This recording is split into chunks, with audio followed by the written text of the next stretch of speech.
कोई भी इंसान अगर कोई भी गुड्स या सर्विसेज को अगर बाय करता है तो उसको एक ही एक्सपेक्टेशन होती है कि ये जो मैंने प्रोडक्ट यहां पे बाय किया है ना, ये एक अच्छी क्वालिटी का होगा। ये जो मैंने यहां पे प्रोडक्ट यहां पे बाय किया है, ये एक्चुअली में मेरे लाइवलीहुड में यहां पे एक एफिशिएंसी पैदा करेगा, जिसके साथ मेरा प्रॉफिट मार्जिन भी इंक्रीज होगा और प्लस यहां पे मेरा रहना सहना भी यहां पे अच्छा होगा।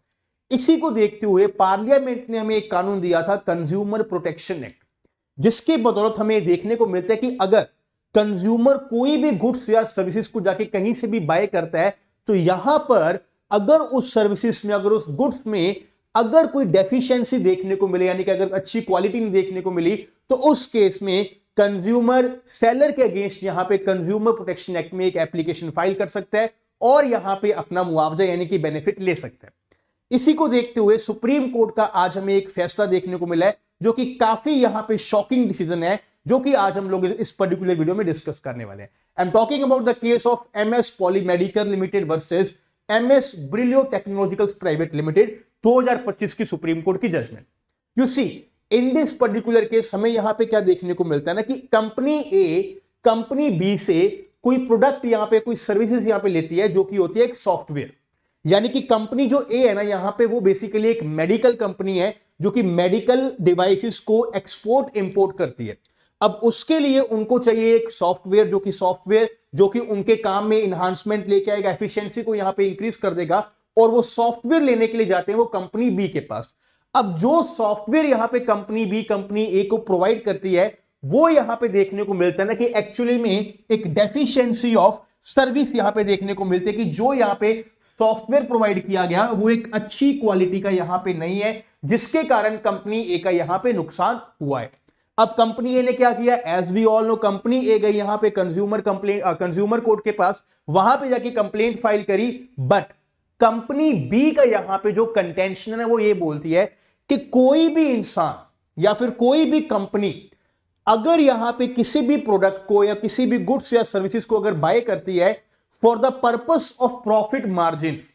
खुद के प्रॉफिट के लिए, तो as per the consumer protection act ना उनको कंज्यूमर का यहां पे दर्जा नहीं दिया जा सकता। दैट इज वाई अगर उनको कंज्यूमर का यहां पे दर्जा नहीं दिया जा सकता, तो वो यहां पे गुड्स सर्विसेज को यहां पे इस बेसिस पे कंप्लेंट फाइल नहीं कर सकते हैं। यानी कि हमें यहां पे क्या देखने को मिला, कि बेसिक इश्यू हमें जो देखने को मिला, simply that whether a transaction for purchase of goods and services, यानी कि इन दिस केस जैसे कि सॉफ्टवेयर को बाय किया गया है by a business entity which uses it for the purpose of profit making, can qualify the purchaser as a consumer under section number 2 clause 1 clause D of the consumer protection act। अब ना यहां पे हमें क्या समझना पड़ेगा कि देखो,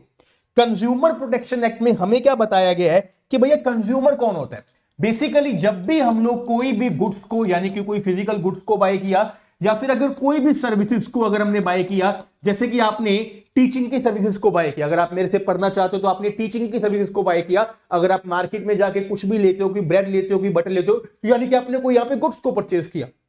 तो ये जो आपने यहां पे बाय किया है ना, इसका यहां पे दो यहां पे पर्पस हो सकते हैं। या तो आपने गुड्स या सर्विसेज को बाय किया फॉर योर ओन लाइवलीहुड, अपने ही लाइवलीहुड को बेटर करने के लिए, कि भैया मेरा जो रहना सहना है वो अच्छा हो जाए, मेरा जो डेली का यहाँ पे रहना सहना है, जो डेली मैं खाता पीता हूं, उसमें मैं जहां पे बेटर क्वालिटी का प्रोडक्ट यहाँ पे कंज्यूम करूं। या फिर आपका पर्पस क्या हो सकता है कि जो गुड्स या सर्विस आपने बाय की है, उससे आपका जो अल्टीमेट जो डोमिनेंट पर्पस है वो है प्रॉफिट मार्जिन, कि भैया ये जो मैं यहाँ पे प्रोडक्ट बाय कर रहा हूं ना, उससे मुझे यहां पे प्रॉफिट मार्जिन होगा। यानी कि आप एक बिजनेस पर्पस की तरह उस प्रोडक्ट को ले रहे हो कि मैं अपनी बिजनेस में यहां पे इसको यूज करूंगा, जिससे मेरा प्रॉफिट यहां पे इंक्रीज हो जाएगा। For example in this particular case, जहां पे कंपनी ए ने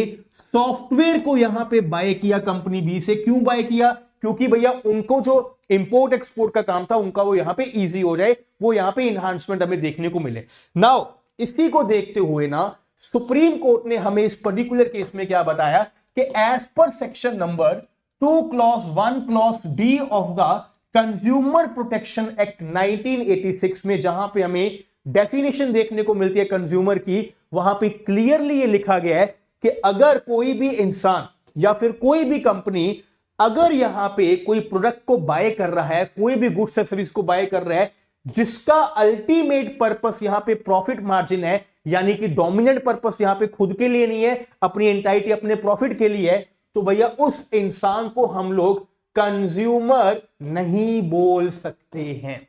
उस इंसान को हम लोग कंज्यूमर नहीं बोल सकते हैं। यानी कि 1986 की जो एक्ट है उसमें हमें डेफिनेशन में क्या देखने को मिलता है कि कंज्यूमर सिर्फ और सिर्फ वही इंसान है जो कि किसी भी गुड्स या सर्विस को बाय करेगा फॉर हिज ओन लाइवलीहुड, अपनी रोजाना की लाइफ को यहां पे इजी करने के लिए, उसकी यहां पे क्वालिटी को इंक्रीज करने के लिए। अगर आपने कोई गुड्स या सर्विस को बाय किया for your own profit margin, तो आपको कंज्यूमर नहीं बोला जा सकता, और इसी कारण आप लोग कंज्यूमर प्रोटेक्शन एक्ट में इसका बेनिफिट यहां पे नहीं ले सकते हैं। The supreme court held that the transaction the present case did not qualify the company as a consumer under the consumer protection act. Why? Because the purpose of the software, जो software यहां पे bye किया था उसका ultimate purpose क्या था? For enhancing efficiency, profit and business corporation, जिसके कारण हम लोग यहां पे कंपनी ए को कंज्यूमर का दर्जा नहीं दे सकते, यानी कि उनको अल्टीमेटली यहां पे बेनिफिट नहीं मिलेगा। अब यहां पे हमें क्या समझ आता है ना, देखो फॉर एग्जांपल आपने एक लैपटॉप बाय किया, आप अपने घर पे बैठे आपने लैपटॉप बाय किया, क्यों? For your own study purpose, आपको स्कूल कॉलेज में लैपटॉप चाहिए, खुद की लाइफ को यहां पे बेटर करने के लिए, क्वालिटी ऑफ लाइफ को इंक्रीज करने के लिए आपने यहां पे किसी एक लैपटॉप को बाय किया, तो क्या आप कंज्यूमर हो गए? The answer is yes. यानी कि जब आपने पर्सनल यूज के लिए उसको बाय किया तो आप यहां पे कंज्यूमर हो। बट अगर वहीं पे आप एक ऑफिस लेते हो, आपने 10-15 लोगों को जॉब यहां पे दी है, आप सभी लोगों के लिए यहां पे लैपटॉप लेते हो, तो आप यहां पे कंज्यूमर नहीं हो। क्यों? क्योंकि आपका ये एक बिजनेस पर्पस है, क्योंकि अल्टीमेटली आपका यहां पे जो डोमिनेंट यहां पे पर्पस है वो क्या है? वो आपका यहां पे एक प्रॉफिट यहां पे कमाने का, यानी कि बिजनेस आपका पर्पस है, तो आपको यहां पे कंज्यूमर नहीं माना जाएगा। उसी तरह से अगर कोई कंपनी अगर अकाउंटिंग सॉफ्टवेयर के लिए यहां पे कोई सॉफ्टवेयर बाय करती है, तो उसको यहां पे कंज्यूमर नहीं माना जाएगा। ये हमें जजमेंट देखने को मिली है, काफी शॉकिंग जजमेंट है, बट पार्लियामेंट में जो एक्ट हमें देखने को मिलता है as per the act section 2 clause 1 clause G के अकॉर्डिंग हमें यही देखने को मिलता है कि अगर कोई इंसान किसी भी गुड्स या सर्विस को बाय करता है for the purpose of profit margin, तो उनको हम लोग यहां पे क्या नहीं बोल सकते, उसको हम लोग यहां पे कंज्यूमर नहीं मान सकते हैं। ये सारी की सारी केस लॉ की आपको थ्योरी आपको मेरे चैनल पे टेलीग्राम पे यहां पे मिनिस्ट्री ऑफ लीगल अफेयर्स पे देखने को मिल जाएगी। आप लोग डेली लीगल अपडेट्स जानने के लिए मुझे यहां पे फॉलो कर सकते हो, प्लस इस चैनल को सब्सक्राइब कर सकते हो। उसी के साथ साथ आपको ये बताना चाहूंगा कि अगर आप लोग न्यू क्रिमिनल लॉस यानी कि भारतीय न्याय संहिता, भारतीय नागरिक सुरक्षा संहिता एंड भारतीय साक्ष्य अधिनियम के लिए, न्यू क्रिमिनल लॉस के लिए प्रॉपर एक कॉम्प्रिहेंसिव बैच में स्टडी करना चाहते हो, मेरे से करना चाहते हो, जो कि आपको एक क्वालिटी टीचिंग में आपको प्रोवाइड करता हूं, तो आप लोग डिस्क्रिप्शन बॉक्स में आप सब लोगों को लिंक प्रोवाइडेड है। 26 नवंबर से बैच की शुरुआत हो रही है, इवनिंग आपकी क्लासेस रहेगी। तीनों लॉस आपको मैं ही कवर करवाऊंगा, कोई भी और कवर नहीं करवाएगा। You can enrol in that batch and plus जाने से पहले एक चीज याद रखना कि चैनल को सब्सक्राइब करना मत भूलना। I will see you again. जय हिंद।